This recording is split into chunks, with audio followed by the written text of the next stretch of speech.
ভক্তিযোগের একটা খুব প্রাচীন জ্ঞান আছে তাই না? কিন্তু একে আজকের দিনের জন্য একদম নতুন করে ভাবা যায়। মানে এখানে বড় বড় তত্ত্ব বা জটিল কথার চেয়েও বেশি জরুরি হল মনের আরাম আর হৃদয়ের সাথে সংযোগ। চলুন না আজ সেই সুন্দর আর সহজ পথটাতেই একসাথে হাঁটা যাক। আচ্ছা, আমাদের জীবনে কখনো কি এমন হয় যে চলতে চলতে হঠাৎ এমন কিছুর মুখোমুখি হতে হয় যা এতটাই বিশাল, এতটাই গভীর যে সেই অভিজ্ঞতার পর মনটা আর কিচ্ছু চায় না, শুধু একটুখানি আশ্রয় খোঁজে, একটু সুরক্ষা। যদি এই অনুভূতিটা খুব চেনা মনে হয়, তবে এই পথ চলাটা কিন্তু অনেকের জন্যই। আর হার্টসিদ্ধির এই শান্তির যাত্রায় যদি সবসময় সঙ্গী হতে চান, তাহলে আমাদের চ্যানেলটি সাবস্ক্রাইব করে রাখতে পারেন। আমাদের আজকের গল্পের একদম কেন্দ্রে আছেন অর্জুন। ভাবুন তো একবার, এক বিশাল আধ্যাত্মিক দর্শনের পর যখন তিনি ব্রহ্মাণ্ডের বিরাট রূপ স্বচক্ষে দেখলেন, ঠিক তারপরেই তার নিজেকে খুব ক্ষুদ্র, খুব অসহায় মনে হচ্ছিল। ঠিক যেমনটা জীবনের কোনো বড় ঝড়ের পর আমাদেরও মাঝে মাঝে মনে হয়, তাই না? আসলে যখন জীবনে খুব বড় কোনো উপলব্ধি হয় বা কোনো মানসিক ঘাত-প্রতিঘাতের মধ্যে দিয়ে আমরা যাই, তখন আমাদের মস্তিষ্কটা যেন একদম ক্লান্ত হয়ে পড়ে। তখন আরও জ্ঞান বা তথ্যের বোঝা একদমই ভালো লাগে না। তখন দরকার হয় শুধু একটুখানি স্নেহের, একটু স্বস্তির। অর্জুনের সেই হাজার হাজার বছর আগের দ্বিধাটা আসলে আমাদের আজকের দিনের বার্নআউট বা মানসিক ক্লান্তিরই একটা শাশ্বত ছবি। অর্জুন তখন কৃষ্ণের কাছে খুব সরল কিন্তু ভীষণ গভীর একটা প্রশ্ন রাখলেন। তিনি জানতে চাইলেন কোন পথটা শ্রেষ্ঠ, ঈশ্বরকে অসীম মহাবিশ্বের মতো করে বোঝা নাকি তাকে খুব ব্যক্তিগতভাবে ভালোবাসা। এটা আসলে জ্ঞান আর হৃদয়ের মধ্যে সেই চিরন্তন লড়াইয়ের গল্প। আর ঠিক এখানেই গল্পটা একটা অসাধারণ সুন্দর মন নেয়। কৃষ্ণ এখানে কোনো দূরের ভগবান হয়ে উত্তর দেননি, তিনি হয়ে উঠেছেন একজন কোমল পথপ্রদর্শক। তিনি অর্জুনকে এমন একটা উত্তর দিলেন যা আজও আমাদের সবার জন্য এক গভীর শান্তির বার্তা নিয়ে আসে। কৃষ্ণের উত্তরটা ছিল আশ্চর্যজনকভাবে সহজ আর আন্তরিক। তিনি কোনো কঠিন দর্শন বা তত্ত্বের কথা কিচ্ছুটি বলেননি। তার বার্তা ছিল একটাই, ভালোবাসা আর বিশ্বাস, এটাই সবচেয়ে জরুরি। এই কথাগুলোর মধ্যে যে উষ্ণতাটা আছে না, তা যে কোনো ক্লান্ত মনকে এক মুহূর্তে শান্ত করে দিতে পারে। এই একটা বাক্যই যেন আমাদের কাঁধ থেকে হাজারটা চিন্তার ভার নামিয়ে দেয়। আমরা তো এমন এক জগতে বাস করি যেখানে সবসময় আরও বেশি জানতে, আরও বেশি বুঝতে চাপ দেওয়া হয়। সেখানে এই কথাটা যে কি বিরাট এক স্বস্তি দেয়, যে ভালোবাসার জন্য সবকিছু বোঝার কোনো দরকারই নেই। বেশ, তাহলে এই পথে চলতে হবে কিভাবে? কৃষ্ণ এর জন্য কোনো রহস্যময় বা কঠিন সাধনার কথা কিন্তু বলেননি, বরং তিনি জীবনযাপনের এক খুব সরল আর ভীষণ সুন্দর একটা পরিকল্পনা আমাদের দিয়েছেন।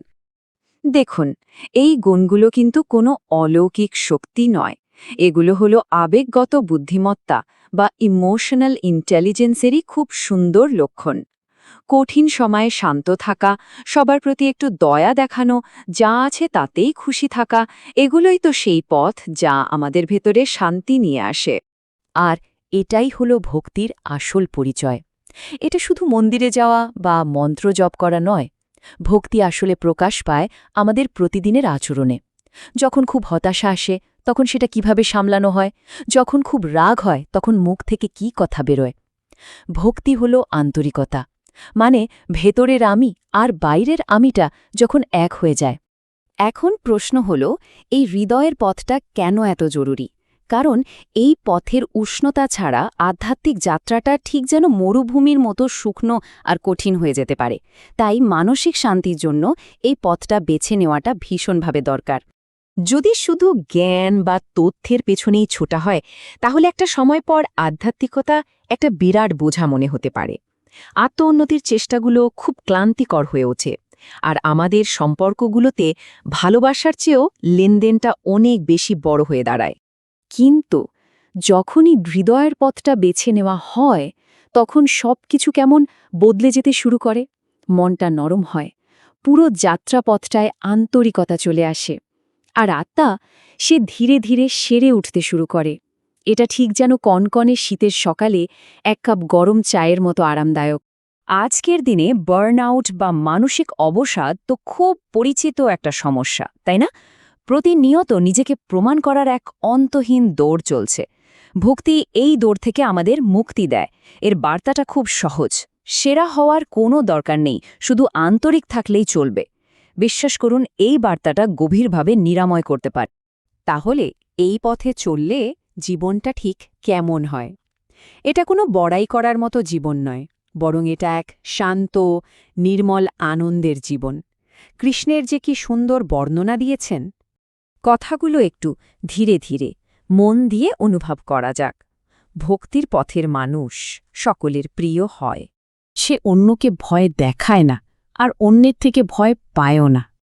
আর সবশেষে সে এক শান্ত, স্থির এবং গভীর আনন্দে থাকে। এটাই হয়তো জীবনের আসল সাফল্য। কোনো অলৌকিক ক্ষমতা নয়, শুধু এই নির্মল উপস্থিতি। আর একটা মজার ব্যাপার কি জানেন? গীতার এই অধ্যায়ের নম্বর হল 12।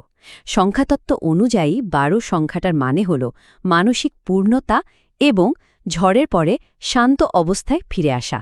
কি অদ্ভুত সুন্দর একটা মিল, তাই না?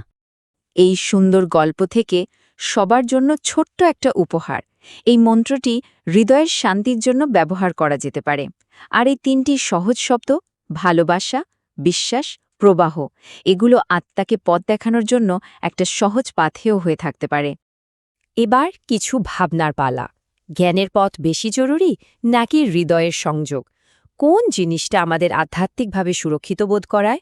আর যদি এই আলোচনাটি মনে একটুও শান্তি এনে দিয়ে থাকে, তাহলে কমেন্টে ভক্তি লিখে আমাদের জানাতে পারেন। আমরা খুব করে চাই এই শান্তির বার্তাটা আরও অনেক মানুষের কাছে পৌঁছে যাক। তাই এই উপস্থাপনাটি লাইক করে আর কোনো বন্ধু বা প্রিয়জনের সাথে শেয়ার করে এই বার্তা ছড়িয়ে দিতে সাহায্য করতে পারেন, যার হয়তো এটা এই মুহূর্তে খুব প্রয়োজন। আর হার্ট সিদ্ধিতে সাবস্ক্রাইব করে আমাদের এই যাত্রার একজন পোস্তায়ন সঙ্গী হয়ে থাকতে পারেন। ভালোবাসার পথ দেখানোর পর কৃষ্ণ এবার আমাদের কর্মের কথা বলবেন। পরের পর্বে আমরা জানব কিভাবে আমাদের প্রতিদিনের ছোট ছোট সিদ্ধান্তের মধ্যেই আসল প্রজ্ঞাটা লুকিয়ে থাকে। আমাদের সাথেই থাকুন।